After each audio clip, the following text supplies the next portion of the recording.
very good morning and welcome to Media Monitor, the show that monitors and evaluates media coverage of leading stories of the week and puts the media in the spotlight. I am your host, Alicia Jali. We are live right here on SABC News Channel 404.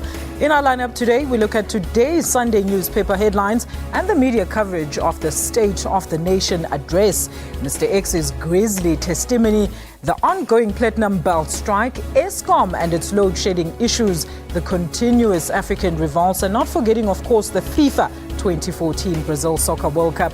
Now, to give us analysis on media coverage of these stories, let's welcome Mr. Jacob Mjokoro. He's a media studies lecturer at Damelin College, and of course, Professor Stephen Friedman, a political analyst. And from our Cape Town studios, we welcome Juanita Williams, who is the managing editor at All Africa Global Media. Remember, you can call us to give us insight on the stories that you think deserve to be covered by the media, but were omitted on +2711 714 6847, 714 6843, or 714 6857. You can also share your views and comments on Twitter at SA Media Monitor, and of course, like our Facebook page, Media Monitor. Very good morning to you.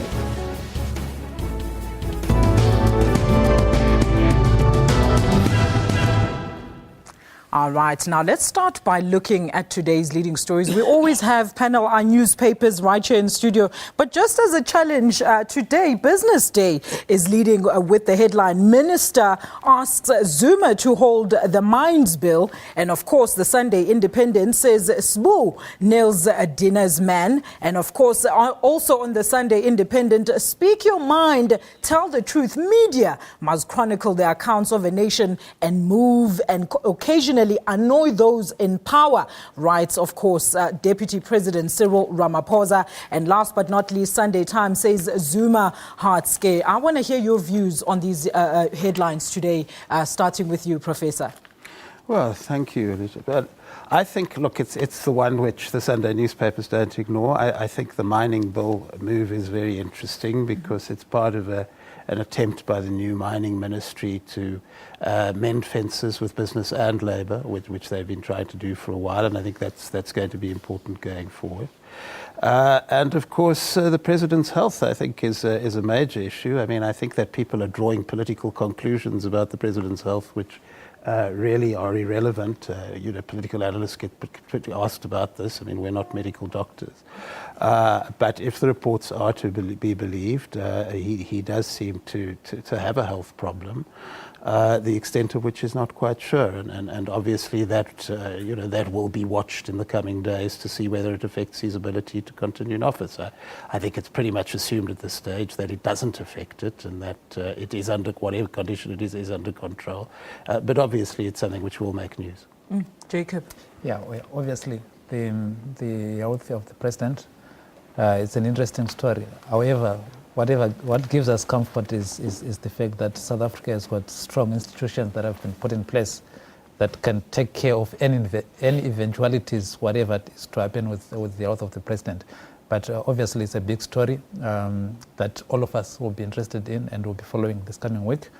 And then the mining bill, obviously in the wake of the 5-month now strike at AMCU and their mine workers, obviously now we're looking at the mining bill and whatever has been going on in the mining industry. It's also going to be very interesting to see how it develops with the minister and his thoughts on the mining bill.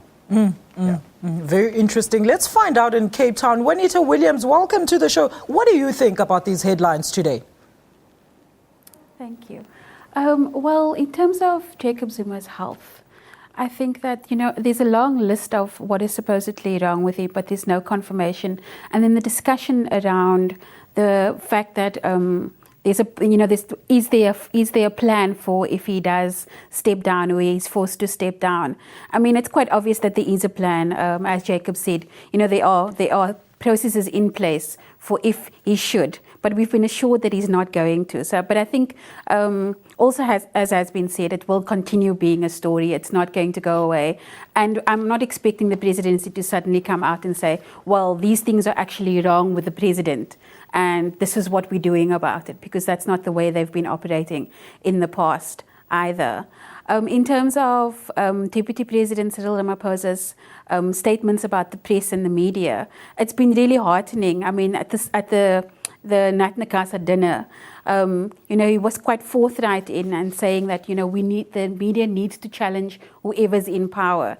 And I mean, that's, it's comforting words coming from the new Deputy President. It would just be good to see how it's followed up with action. Thank you so much, Juanita in Cape Town. And of course, I think we might have missed another headline here from City Press saying, of course, spies probe the NPA war. That's going to be in the news this coming week. Professor, very quickly. Yes, I think the problem we have in this country is one of the problems we have is that our security services are highly politicized, and people fight political wars in the security services. And unfortunately, another political war has broken out around I'm talking about the security, the justice services as well, around the Mr. Nkosana, and that will make headlines. I think it's very worrying that whenever anybody gets into these positions, some sort of war breaks out about their past, etc. I mean, either things are being used against people politically, or people are not being vetted properly. But it doesn't help the NPA's credibility, and it doesn't help the credibility of the justice cluster at all. That's the professor's views, and we will now kick off with our first story today. Drama unfolded on the first day of the SONA debate as some new parties made their speeches for the first time. Let's take a look at this clip compiled by our producer, Sibusisiwe Tongo. Responding to the debate in Parliament on his State of the Nation address, President Jacob Zuma put better service delivery alongside economic growth as a key priority for the state over the next 5 years. The economy takes center stage in this program. It remains our strong belief that the most effective weapon in the campaign against poverty is the creation of decent work, and that creating work requires faster economic growth. EFF leader Julius Malema landed in hot water with Parliament after he refused to withdraw his utterances during his maiden speech at the debate of the State of the Nation address. NCOP Chair Thandi Modisa asked Malema to withdraw his remarks that the ANC-led government killed Marikana mine workers in August 2012. Honorable Malema, the instruction to you is withdraw the statement. I won't do that. I'm sorry, I won't do that. You leave me no choice but to ask you to leave the House. No problem. Thank you. The EFF leader ended his first talk of debate in Parliament by leading a walkout of his MPs after refusing to adhere to a ruling. If we are suspended, we will go back to our branches and continue to work. Even this ruling on Marikana, we're challenging it. We'll take it to court. Modise ruled that the remarks were unparliamentary as they suggested that the ruling party deliberately decided to kill the Marikana mine workers. The type of behavior manifested in the House is not in keeping with the decorum of Parliament and cannot be ignored. All right, you can start sharing your views by calling us and, of course, sending us those tweets and Facebook messages. Now, panel, firstly, I understand that the fact that the chaos that ensued in Parliament is what our media actually loves. But why should media report in a way that glorifies or condones what happened in Parliament? Professor. Well, Isha, my puzzle about this is the media is behaving as though none of this has ever happened before. And this is it's happened repeatedly. It's the way Parliament works. The way Parliament works is that there's certain rules about what you can say. At times, MPs feel a need to go beyond that. The DA has done it several times. And if you go beyond that, you're asked to leave the House, and very often your party goes with you. So it's a bit odd when other parties do this, it gets a few mentions. When the EFF does it, it suddenly becomes national news. It's absolutely standard parliamentary practice. And this rather odd idea that new ground has been broken and Parliament's never going to be the same. I think people must actually go and look at some newspaper clippings and see what's been going on over the last 10 or 12, 15 years. Professor, that's very true. There was an article on the Sowetan the day after the chaos that ensued in Parliament saying this is actually not a unique occurrence. No. This thing happened just now at the first official State of the Nation address in February, where Freedom Front Plus leader was actually booted out for a comment that he stated inside the Parliament. Jacob? Yeah, that's very true, because I remember last year it was Terra Lekota was always being booted out of Parliament. Yes. So I don't know why the media is making a big deal out of this, probably because they want to sell their papers by saying EFF is breaking new ground. But this parliamentary especially after the State of the Nation address, the opposition, they always oppose. And part of the opposing is walking out of Parliament, being chased out of Parliament, refusing to come down on certain statements. So it's general procedures, general things that usually happen with Parliament everywhere around the world. Yeah. Let's go to Cape Town. Juanita, rules of Parliament came to the fore after the EFF leader stirred the debate in Parliament. What is your comment? I think, well, on the fact that the EFF is being covered in this way, I mean, it follows a trend of following Julius Malema's every move. So Julius Malema being in Parliament, it's being followed. It's been proven by the media that the attention that they give to Malema in the newspapers, on radio, on television, gives them the listeners and the readers, and that's why they do it. I mean, I think the breaking new ground angle is clearly not correct, but I think that the media will continue doing it as long as there's an assumption that people want to hear about Malema and what Malema is doing. And the general outrage is kind of manufactured, but it's also playing directly into the EFF's hands in terms of the coverage that they're getting, and in terms of the fact that they're being seen as revolutionaries in terms of what they're doing in Parliament, when it's clearly not so. Thank you so much for those views. Now, panel, when it was announced that the SOINA would in fact be brought forward, media went on a wide speculation spree. Is it healthy for media to plant these ideas into people's minds, Professor? Well, not if you don't have information and evidence to back it up. I mean, that's always the test. You can, you can say anything as long as you can produce the evidence for this. And I think the problem we very often have is you simply have speculation. Those of us who get caught by journalists very often say, well, what have you based that on? And we don't really get answers. So I don't think there's anything wrong with speculation. I don't think there's anything wrong with asking questions about why something happened. But there certainly is a problem about making assumptions which you don't have any information to back up on. Absolutely. Doesn't speculation then raise expectation, Jacob? It does. Well, the first thing about the media is that they love drama. So speculation leads to the drama. Unfortunately, like the professor said here, they do not back their drama and their speculation on facts. They just want to raise the temperatures and the blood pressure of people around the country without the proper facts. But it is sometimes irresponsible to do that. At times it is very irresponsible for the media. So just expect the media to act in a responsible manner, even if they are speculating, but they need to speculate responsibly, because we don't want a situation which can possibly cause alarm and despondence around the country. The economy, you never know what can happen to the rand because of speculation, what can happen to business because of speculation. So they need to speculate responsibly, possibly with a bit of facts.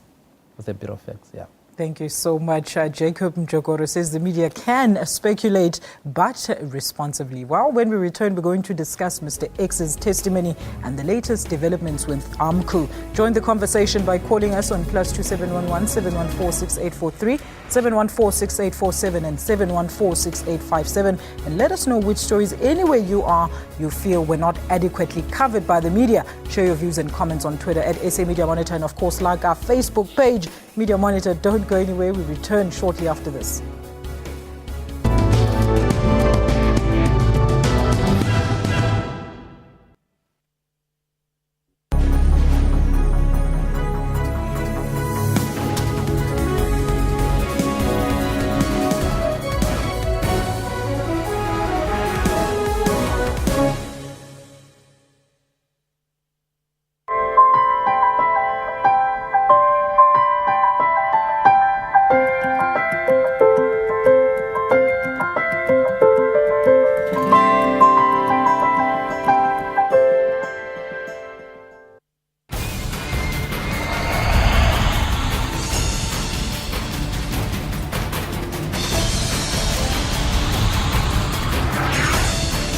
SABC News, we've got Africa covered.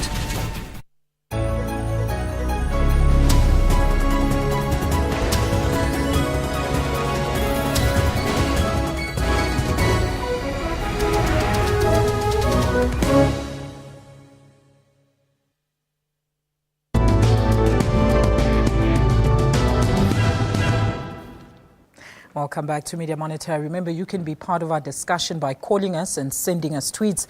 In our next story, the Marikana Commission will resume tomorrow after the unidentified witness, Mr. X, asked to consult his sangoma on Friday. Mr. X testified about removing pieces of flesh from a murdered security guard to make their muti stronger. Let's take a look at this clip. Making an application that these people are now, my interpretation is that these people are working using muti against me. I'm asking for permission that I be granted permission also to see my sangoma, my own. These people are using a lot of years against me. Let's take our very first caller this morning. Cynthia from Durban, a very good morning to you and thank you for joining us. Your comment, please. Morning. Morning, Cynthia. Please go ahead with your comment, ma'am. I just want to comment on all the media. Go ahead, Cynthia. About all the media that's in the newspapers and all over. I think most of it is more made up, just like you say, to sell the papers. Because also people have access to computers and internet and they read it on there. So we're making more and more things up because, like they say, this has been going on. And we just really want a peaceful country. Thank you so much, Cynthia, for your comment right here. While Cynthia feels that media, newspapers are just making up stories to sell the papers and that it sounds like people have actually lost faith in the media itself, Professor. Well, it's one person. You it's can't one really person. generalize from one person. Yeah. But, you know, as Jacob said earlier, as I said earlier, as I say, I don't think the problem, I think there's a lot of misunderstanding about this.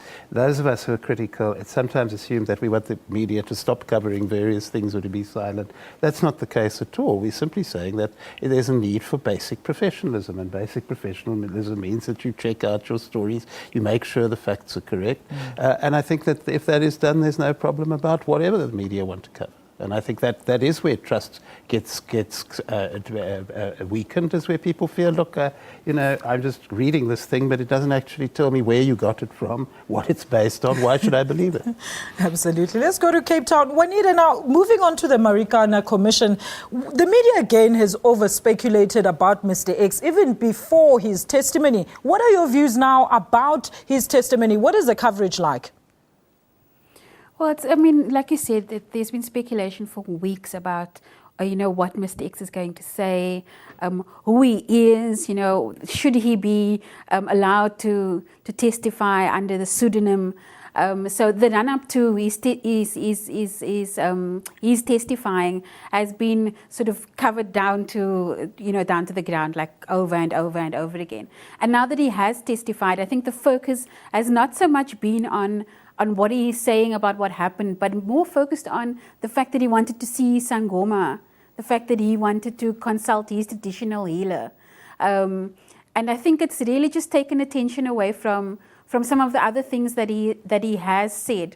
And so I feel like, once again, it's quite sensationalist to go, well, you know, there was Muti involved in the killings at Marikana, and now he wants to see his own Sangoma because he believes he's being Muti is being used against him. So the whole Muti focus, I think, is quite sensationalist, and I think it's not. It doesn't feel very professional in terms of the coverage that has been given to the Marikana Commission at this point. Do you agree, Jacob? This story is quite disturbing. It is very disturbing. What is more concerning for me really is the idea that. In the run-up to the Marikana massacre, there was no media that had an inkling of an idea that this is what was happening. So I wonder what kind of investigative media do we have in the country if they cannot see this coming? Because now this testimony is the one that is making us aware of what has been going on. Because in the aftermath of the massacre, everyone was up in arms against the police, against the government. But now these new revelations are making us think otherwise. So the concern really is about the role of the media in all of this, because the media, I believe, should have been in the forefront of coming up with this kind of testimony even before Mr. X testified, because the media, that is their role, that is their job, to go behind the story. They should have been behind the scenes at Marikana way before it went out of hand. All right, let's take Obed in Seshego. Obed, a very good morning to you, and thank you for joining us, sir. Yes, good morning. Good morning, Obed. I would like to comment on this issue of Marikana because it seems to be a little bit of a problem when coming to media spreading the news.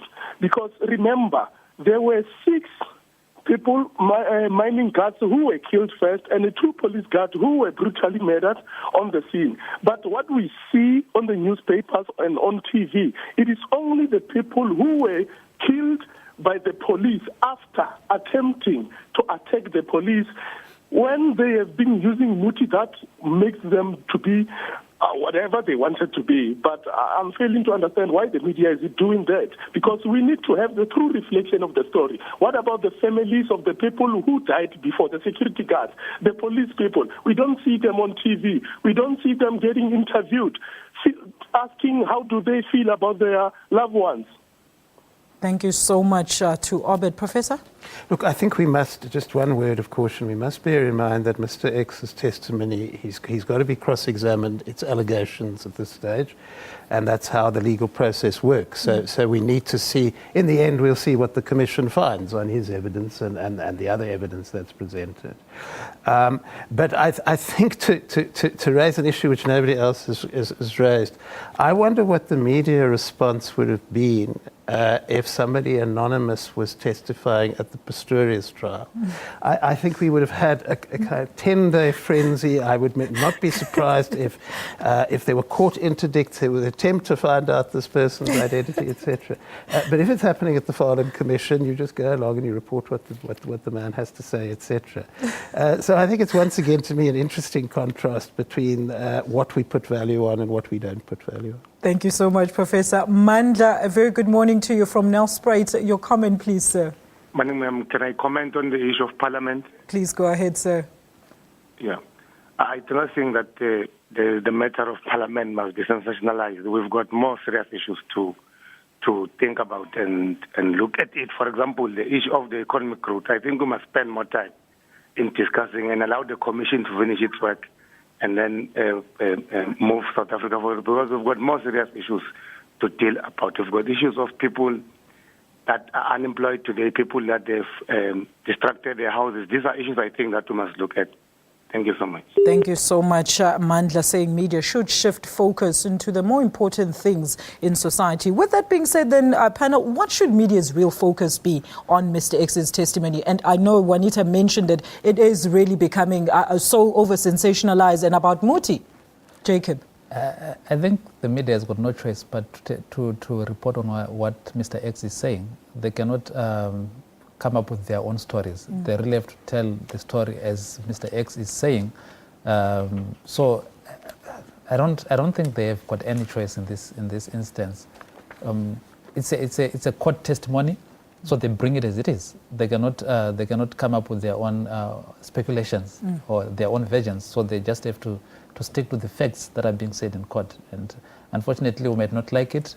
It might sound gruesome and everything, but that is how it is. It is a court testimony that is to come to us. And that's where we're going to leave it for Marikana. Moving on to our next story now. Striking miners are slowly returning to South Africa's Platinum Belt in anticipation that the country's longest and costliest strike would end and work would resume. Now, panel, once again, I find it very weird that the president mentioned that government is going to introduce a new national minimum wage income to assist in the wage inequality, especially in the mining sector. But media didn't even highlight that in any of their statements. It was literally just brushed over by the events of the next day, the chaos that unfolded in Parliament. Jacob? Yeah, well, it's about priorities of the media. Like we said, the media loves drama. The story about wage limits and minimum wage is not dramatic.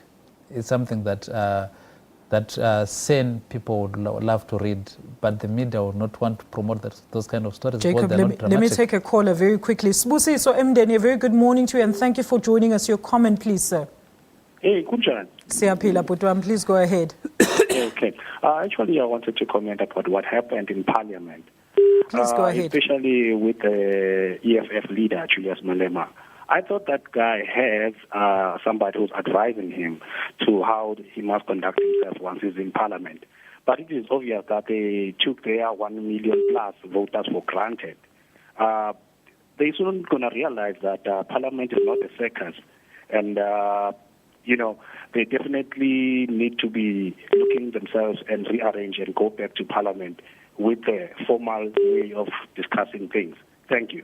Thank you so much, there, Sbusiso. Well, Jacob, you mentioned earlier that if we're going to speculate, then we need to speculate responsively.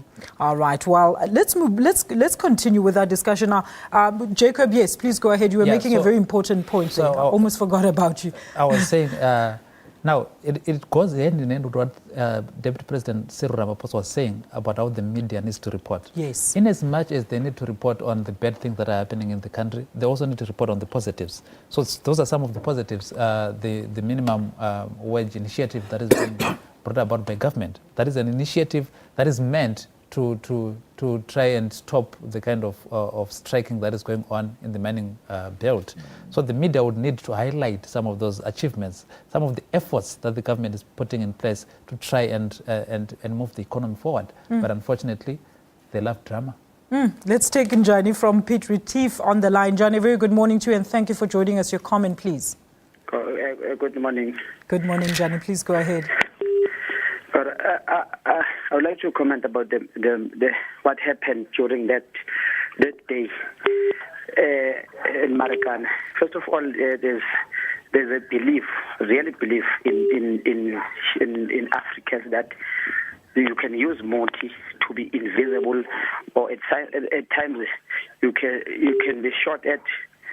Peanuts will come out of the gun. That is a belief that is there in Africans. But let me talk about the media. What I saw on that day on television, the other TV, I saw something different from what they shown on the news the same day. Because I saw the protesters going straight around the wire fence straight to the police, and they even showed on that TV there was someone who was in that group of protesters who was shooting at the police. But it's normal to be seen those things now in the media. I don't know how they report, and maybe there is an agenda that they are painting the government. I don't know how, but that will come out one day. Thank you. Njani, thank you so much for your comment. It seems that generally people feel that there's something that they're not being told by the media when it comes to really what happened out in Marikana. But with that in mind, media didn't even mention how, I think the government, the president rather, also mentioned how the different sectors like the energy sector and the agriculture are actually going to team up together to go to those mining towns like Emalahleni and stuff and actually make sure that the mining companies keep their mandate of making sure that the town people actually benefit out of these mining projects. Professor? Yes, that's it. And that wasn't even highlighted. Look, I think a lot of the problems we're discussing about the coverage of the State of the Nation, about the coverage of Marikana, indicates a particular problem, and that problem is that specialist journalism has virtually died out.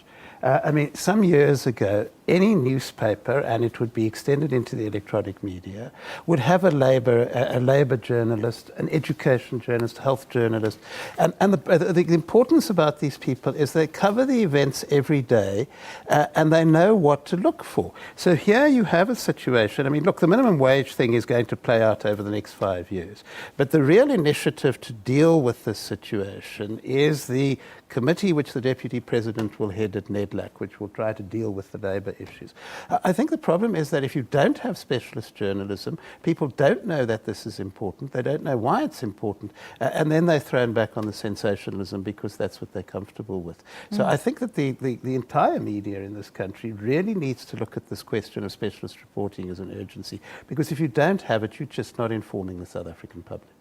Thank you so much, Professor. And that's how we leave it on that story. And when we return, we're going to look at the coverage of the Eskom report and the Nigerian and Kenyan attacks. You can be part of our discussion by expressing your views as to which stories you think should have been covered by the media by calling us on +2 711 714 6843, 714 6847, 714 6857. Share your views and comments on Twitter at SA Media Monitor as well as Facebook. Stay with us. This is Media Monitor.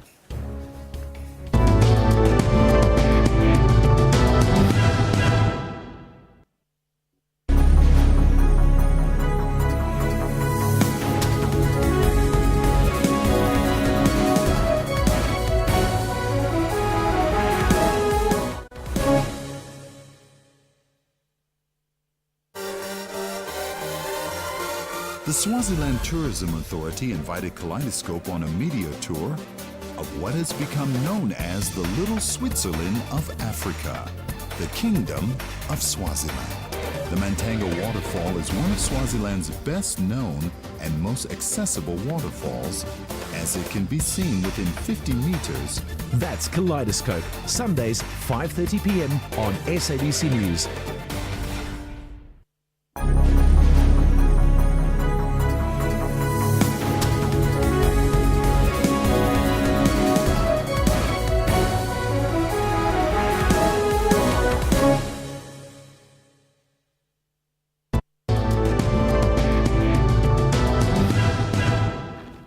Welcome back. You're still watching Media Monitor, and you can be part of our discussion by calling us on the numbers that will appear at the bottom of your screens. There they are, or contact us on Facebook as well as Twitter. An Eskom Commission report has released disturbing disclosure that more than 600 people could die every year when all Eskom's power plants are fully operational. Now, this comes shortly after President Zuma announced a shake-up in the energy sector in his State of the Nation address. Let's take a look at this clip. We understand that an intervention in Eskom is critically important. That's essential. Our main objective is to keep the lights on. This situation calls for a radical transformation of the energy sector to develop a sustainable energy mix that comprises coal, solar, wind, hydro, gas, and nuclear energy. Let's welcome our first international guest, Bobby from Harare in Zimbabwe. Very good morning to you, and thank you for joining us. Your comments, please. Bobby, are you on the line? Hello, Alicia. A very good morning yes, to you, on Bobby. We're very well, thank you, Bobby. Please go ahead with your comments, sir.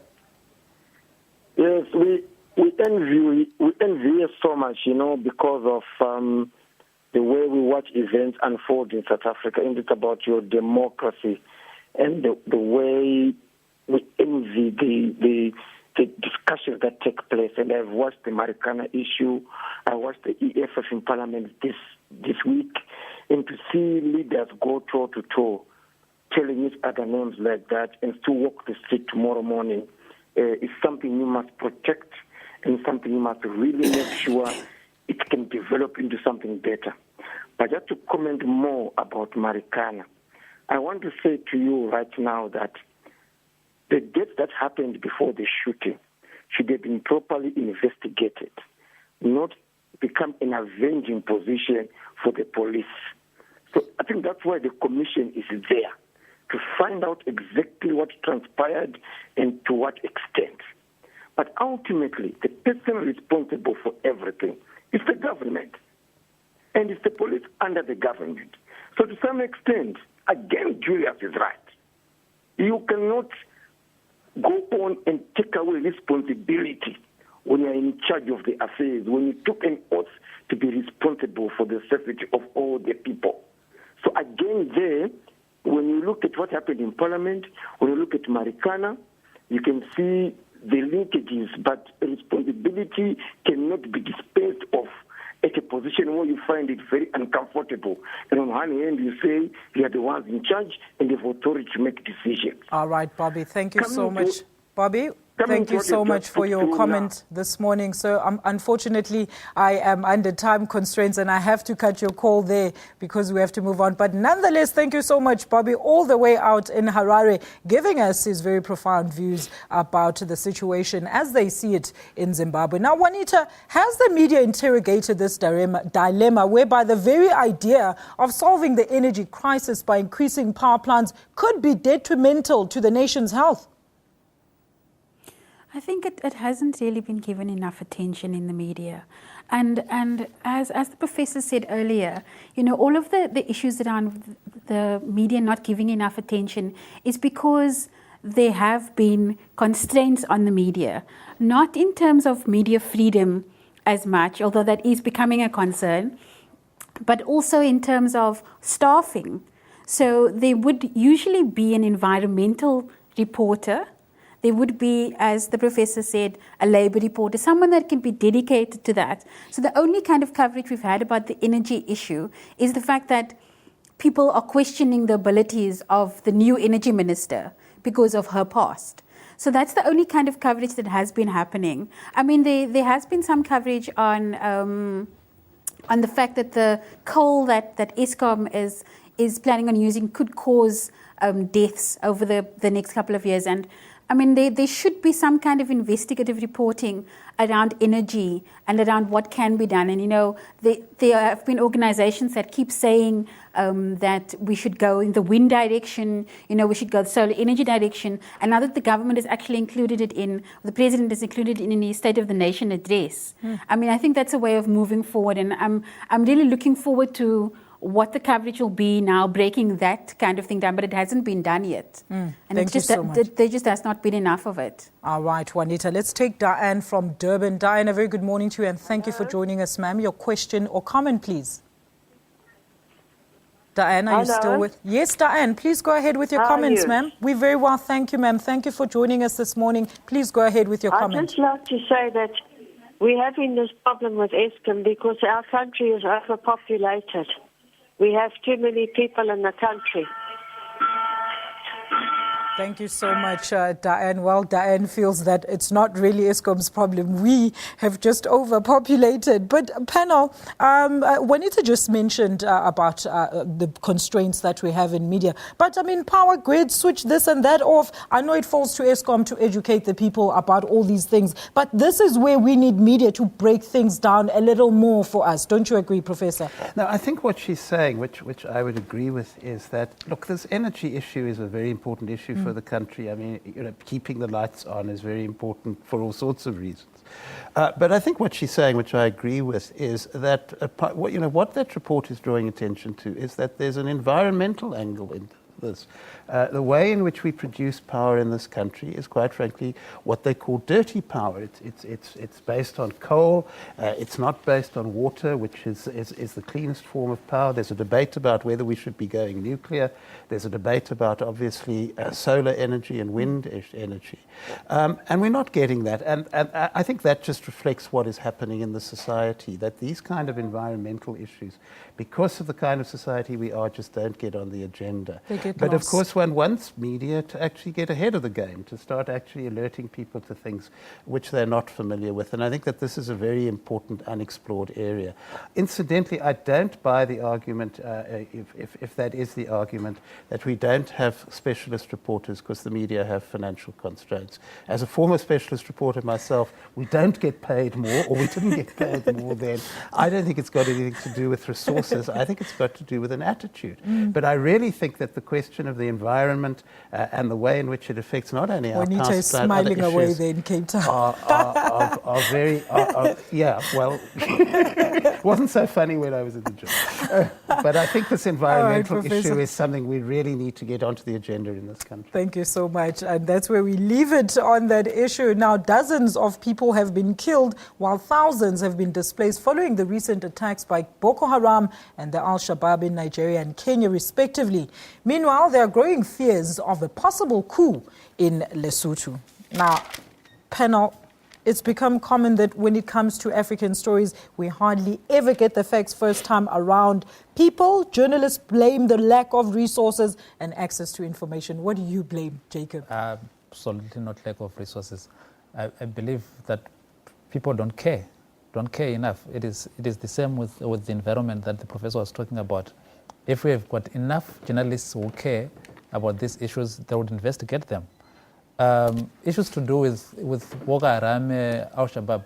Some of the information you can easily get it from the embassies of those countries. You can get it from international relations. You can do your research. You don't even need to go to Kenya or to go to Nigeria to get information. So I think it's a matter of a media that cares or a media that doesn't care. If they care, because some of us who are interested in those stories will look for the information and we get it. So if the media is interested in putting that story out there, they would manage to get it out there at no cost at all. So they simply need to care and they need to put those stories on their agenda. As long as the stories are not on their agenda, then we'll not get information about them. Media, please start caring right away. Let's take Umtaner from KZN. Umtaner, a very good morning to you and thank you for joining us on the show. Your comment, please. Hi, Alicia, how are you? We're very well, thank you, sir. Please go ahead with your comment. Yeah. Well, I've always had a problem with the way the media is reporting about the Marikana. I've already stated that we're actually given a one-sided approach here, and then the focus is always on the miners who were killed by the police, and then little was actually said to us about the people that were killed before the event of the Marikana. And then issues that are coming to light, because we're starting to get some light of actually what happened, because now my assessment is that the way I'm looking at it, I don't think there was any need exactly of the miners going to the hill, hiring youngers and all that. It's got to do with their complaint about their wages or something like that. So that means there was an ulterior motive to actually make that place ungovernable, and then the police had to actually intervene to make sure the rule of law does exist in that place. So anyone who's looking upon down upon the law enforcement agents, I'm sure they know the consequences, because the law enforcement officers had to act in that case. Now, secondly, lastly, about the Parliament. Very quickly, Mtaner. I don't think we take anyone serious who will come to Parliament and behave like the EFF guys did in Parliament. They were acting to me like political street kids, the way I look at it, chewing gum during the process and all those things. Especially the expletives that were left by the members when they were walking out. It's shameful. I'm sure whoever voted for the EFF, they must be regretting their vote. Mtaner, thank you very much for your comments out in Durban. Let's go back to Cape Town. Now, Juanita, why are there conflicting reports about who is behind the Kenyan attacks? Has the media investigated all these claims? Well, I mean, it depends if you're talking about the South African media or if you're talking about the media in Kenya or in Nairobi. With the conflicting reports about the attacks in Kenya, Al-Shabaab claimed responsibility. What happened afterwards was that the president came out and said that it wasn't Al-Shabaab. It was actually internal politics. It was between the Kikuyu and the Swahili people. There was a disagreement, and it was actually political violence. So, and that was reported on by Nairobi newspapers, by Nairobi media, quite extensively. So I think it's really difficult to sort out exactly what has happened there. I think on the one hand, some of the media are reporting that, you know, it's better if Kenya decides to withdraw from Somalia in terms of the army that's there, that's fighting Al-Shabaab, because that's the reasoning behind some of the attacks. And then also that President Kenyatta is having political problems. There's political infighting. The government at the moment is an alliance government as well. So it's always going to be that kind of sort of push and pull. And I think it's being reported on really well in those countries. When it comes to South African media, it's what Jacob said, is that, you know, the Africa section in newspapers is one page. It doesn't really cover what is happening on the continent, and it's treating Africa like it's this one homogenous body when it really isn't. It's so diversified, and so it's going to take a lot more effort to cover the continent, because it needs to be broken down into all of those different countries. When it comes to Nigeria, the conflict that's happening there has been going on for years. And the media now, so the African media that is covering it like it's just started happening. Like they were just, now that it started with the more than 200 girls that were kidnapped by All right, Boko Haram. Juanita, we have to go to a break. All right, Juanita, I'm sorry, I have to go to a break very quickly. Well, stay tuned, because when we return, we'll be discussing the FIFA World Cup, and you can still call us on +2711 714 6847, 714 6843, and 714 6857. Share your views and comments on Twitter at SA Media Monitor, as well as on Facebook. Don't go anywhere.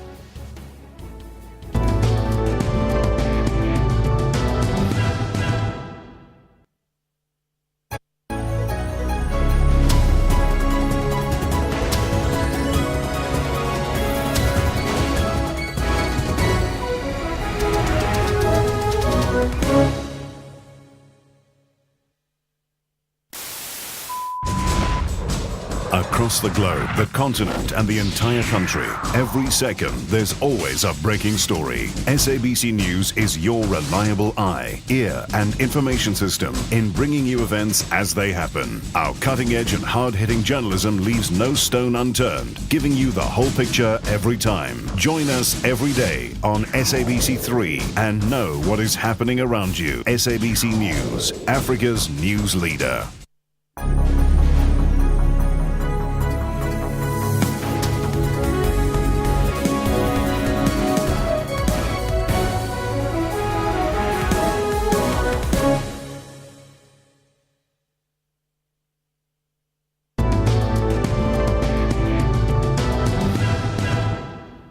Welcome back to Media Monitor. Remember, you can be part of our discussion by contacting us on the numbers that appear at the bottom of your screens, not forgetting Facebook as well as Twitter.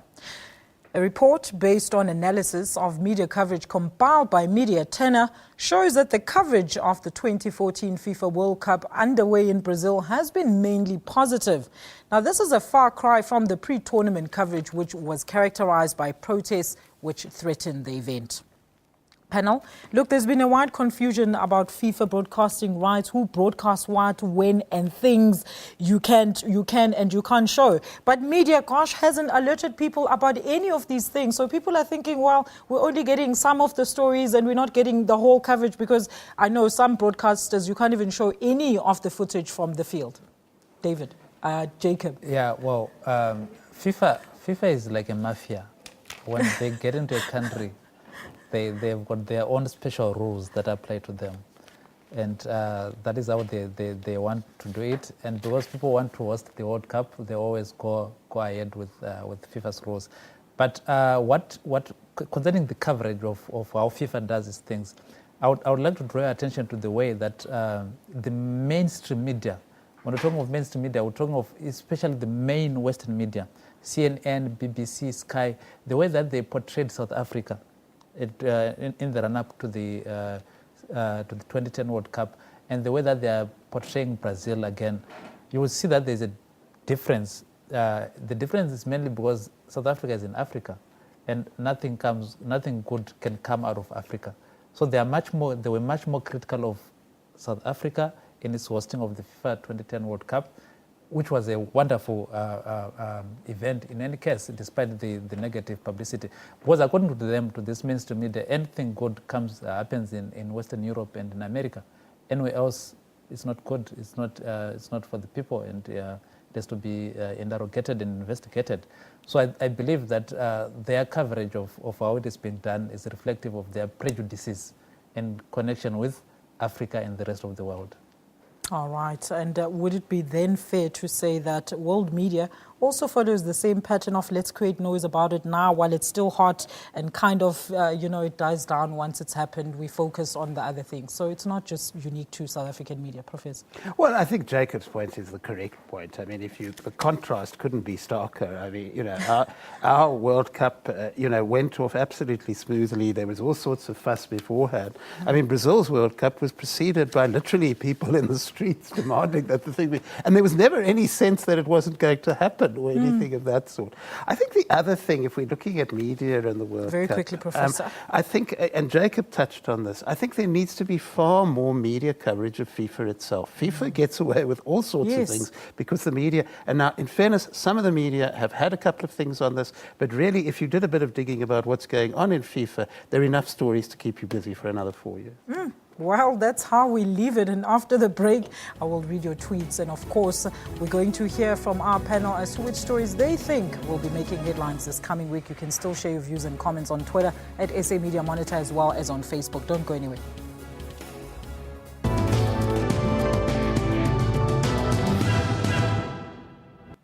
SABC, sharing 20 years of inspiration.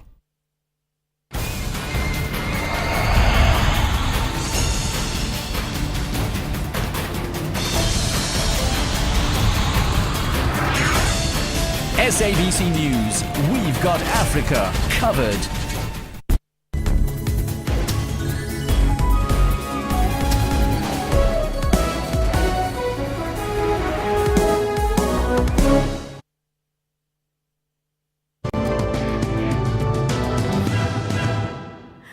Welcome back to our final segment right here on Media Monitor. And of course, we're going to read your tweets and see what some of our viewers have written to us on some of the topics we've been discussing today.